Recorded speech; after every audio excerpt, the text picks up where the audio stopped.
and the heir of my house is Eliezer of Damascus? And Abram said, you have given me no offspring, and so a slave born in my house is to be my heir. But the word of the Lord came to him, this man shall not be your heir, no one but your very own issue shall be your heir. He brought him outside and said, look toward the heaven and count the stars if you are able to count them. Then he said to him, so shall your descendants be. And he believed the Lord, and the Lord reckoned it to him as righteousness. Thank the word of the Lord. Thanks be to God. And we will read Psalm 33 responsively. Happy is the nation whose God is the Lord. Happy the people chosen to be God's heritage. The Lord looks down from heaven and sees all mankind. God sits firmly enthroned and watches all who dwell on the earth. God fashions all their hearts and observes all their deeds. A king is not saved by the size of the army, nor are warriors rescued by their great strength. The horse gives vain hope for victory. Despite its great strength, it cannot save. Truly your eye is upon those who fear you, O Lord, upon those who wait for your steadfast love. To deliver their lives from death and to keep them alive in time of famine. Our innermost being waits for you, O Lord, our helper and our shield. Surely our heart rejoices in you, for in your holy name we put our trust. Let your loving kindness, O Lord, be upon us, even as we place our hope in you. Our next reading is from Hebrews chapter 11. Now faith is the assurance of things hoped for, the conviction of things not seen. Indeed, by faith our ancestors received approval. By faith we understand that the worlds were prepared by the word of God, so that what is seen was made from things that are not visible. By faith, Abraham obeyed when he was called to set out for a place that he was to receive as an inheritance, and he set out, not knowing where he was going. By faith, he stayed for a time in the land he had been promised, as in a foreign land, living in tents, as did Isaac and Jacob, who were heirs with him of the same promise. For he looked forward to the city that has foundations, whose architect and builder is God. By faith he received power of procreation, even though he was too old and Sarah herself was barren, because he considered him faithful who had promised. Therefore, from one person, and this one as good as dead, descendants were born, as many as the stars of the heaven, and as innumerable as the grains of sand by the seashore. All of these died in faith without having received the promises, but from a distance they saw and greeted them. They confessed that they were strangers and foreigners on the earth, for people who speak in this way make it clear that they are seeking a homeland. If they had been thinking of the land that they had left behind, they would have had opportunity to return. But as it is, they desire a better country, that is, a heavenly one. Therefore, God is not ashamed to be called their God. Indeed, he has prepared a city for them. This is the word of the Lord. Thanks be to God. Please rise as you are able. The good news according to Luke, the 12th chapter. Glory to you, Lord. Jesus said, do not be afraid, little flock, for it is your Father's good pleasure to give you the kingdom. Sell your possessions and give alms. Make purses for yourselves that do not wear out, an unfailing treasure in heaven, where no thief comes near and no moth destroys. For where your treasure is, there your heart will be also. Be dressed for action and have your lamps lit. Be like those who are waiting for their master to return from the wedding banquet, so that they may open the door for him as soon as he comes and knocks. Blessed are those slaves whom the master finds alert when he comes. Truly I tell you, he will fasten his belt and have them sit down to eat, and he will come and serve them. If he comes during the middle of the night or near dawn, and finds them, so blessed are those slaves. But know this, the owner of the house, if the owner of the house had known at what hour the thief was coming, he would not have let his house be broken into. So also, you also must be ready, for the Son of Man is coming at an unexpected hour. This is the gospel of our Lord. Praise to you, O Christ. With special apologies to Ken, I altered the slides. Please be seated. And in this case, I didn't tell him.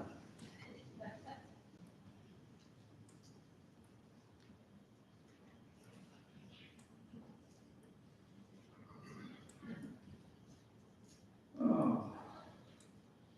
2 Chronicles.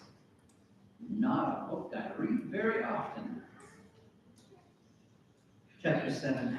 If my people who are called by my name bless you, humble themselves, pray, seek my face, and turn from their wicked ways, then I will hear from heaven, and will forgive their sin and heal their land. I quote that to you completely out of context, right along with Psalm 33, verse 1 for a reason. When the Old Testament talks about God's people, it is almost always talking about the Israelites. Just the Israelites. Now, there are exceptions. The exceptions are notable.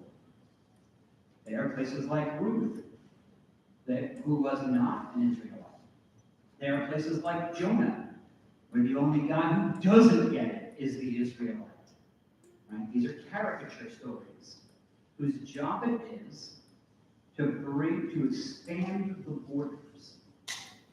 But there's a reason that Jesus has to go about quoting Naaman the Syrianite and the widow of Zarephath, also not Israelites.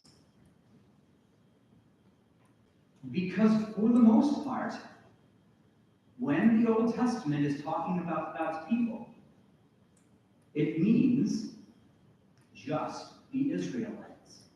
The promise was made to whom? To Abraham and to his descendants. So that, and this is a sermon for another day, it's most of 3 years away, too, because we just had an electionary, 2 Kings 5. So that when Naaman is cured of his leprosy, he has to take dirt home with him, because he's from somewhere else. And the Lord rules just Israel. In other lands, in Syria, not modern Syria, ancient Syria, just bear with me, they have another God. His name is Dagon. And that is not the Lord's land. So Naaman, who has come to believe in the Lord, despite the fact that he had worshipped another God, has to take the Lord's dirt home with him. Why? So that he can worship the Lord on the Lord's own soil. Remember that for 3 years from now, because we will come back to it. I was on vacation this time. I won't be next time. I'm on vacation that time of year. So when the Old Testament says, "Blessed is the nation whose God is the Lord," they are not talking about anybody but Israel.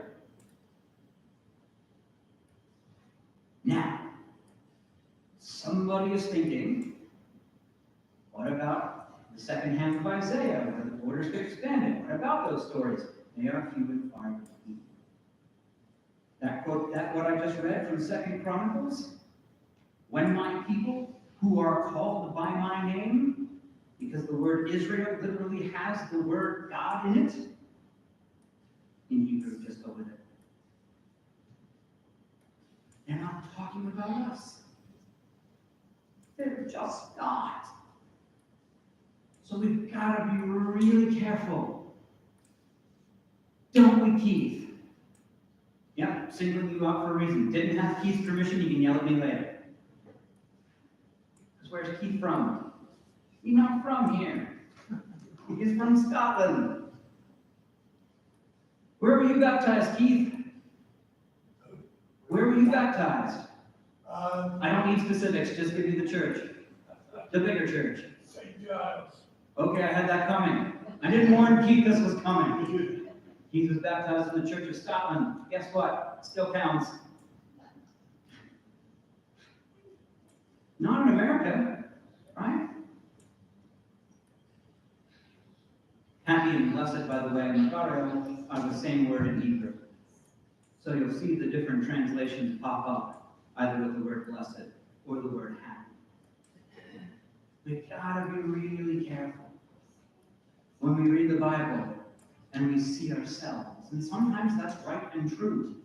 And other times we wrap it in a flag. And that is very, very dangerous. Yes, I know what I put on the screen. It was intentional.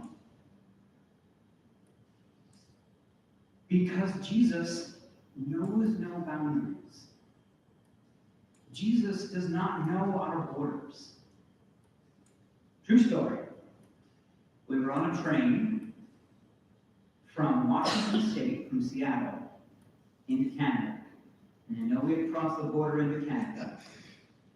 And we saw some bald eagles. And I looked at my wife and I said, expats. Rachel said, no, the eagles don't care about our boundaries. Guess what? Neither does Jesus. Now, pause. Step back. I was once in a meeting of clergy. This is why I don't often like meetings with clergy. And something like this came up on the screen, and everybody said, boo! We gotta be careful with that too. Because I have this other thing I do, right?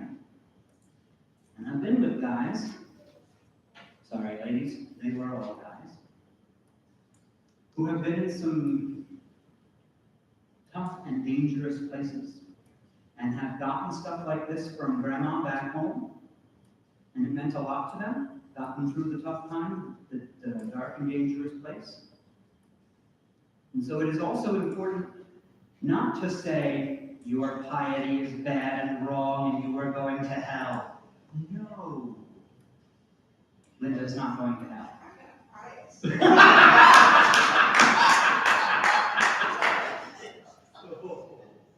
Thank you, Linda. Dangerous sitting in the front row, or this server being from Scotland. There's nothing wrong with being from Scotland, just to be clear.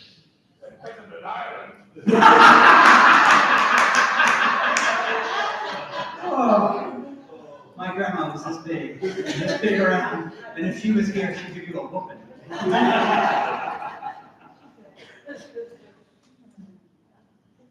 Actually, it's interesting you should say that.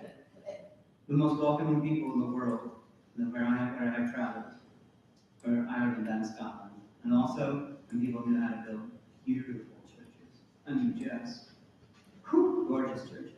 The one in Scotland was the new church. It had been built in 1897. But Christians have been worshiping on that spot since the year 700. Gives you a little perspective, right? Not that it was 700 years old, but 1,300 years old. They had been worshiping there since the year 700.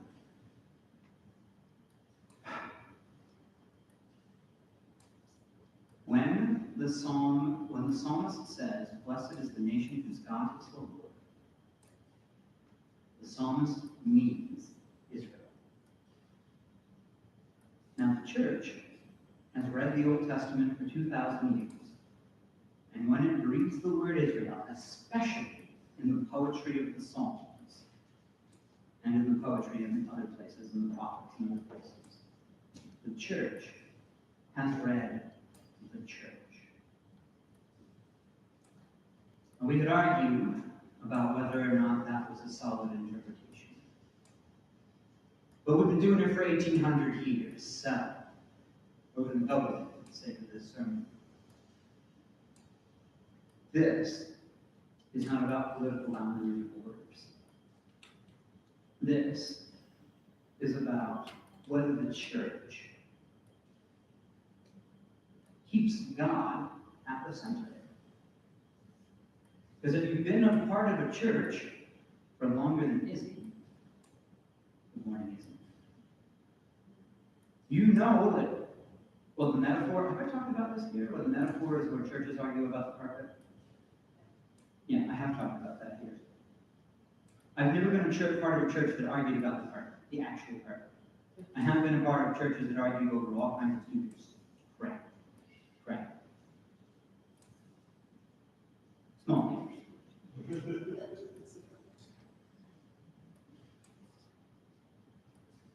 And the good news is, God is the God of the church, whether we acknowledge it or not, whether we want him to be or not. How filthies, we're stuck.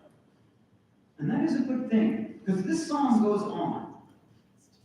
We wave our flags, and by the way, there's nothing wrong with flag waving. I just want to be clear about that. And so the thing I do, where I, swore to support and defend and all that other stuff that I actually believe in, like stuff we say we believe, I think that's important.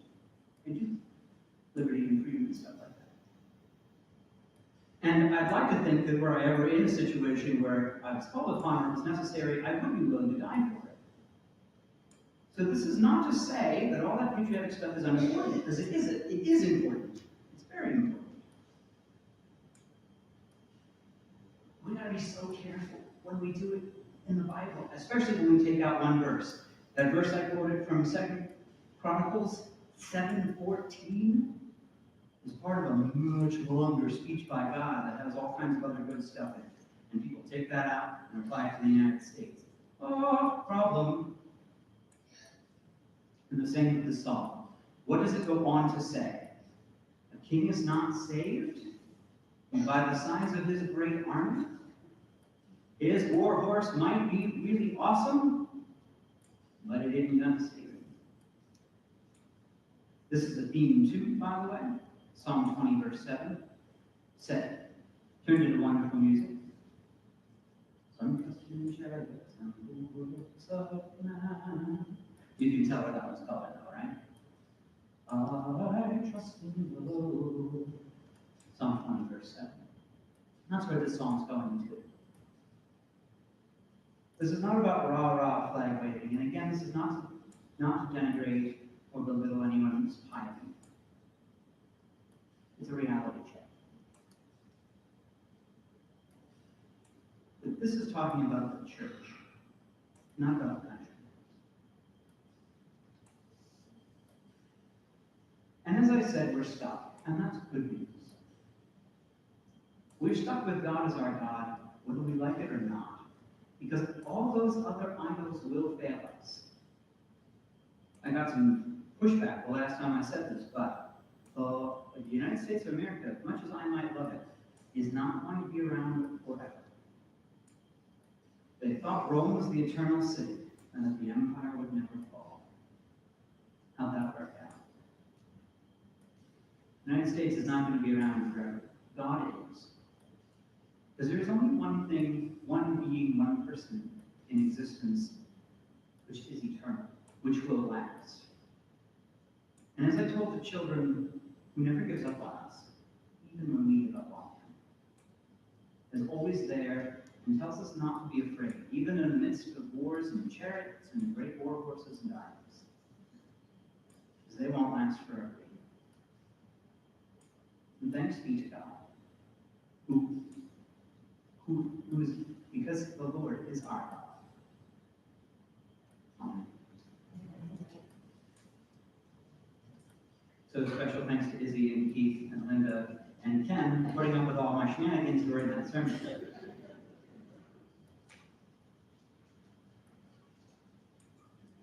Ooh, Andrew, please rise as you are able.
With the whole church. We confess our common faith in the word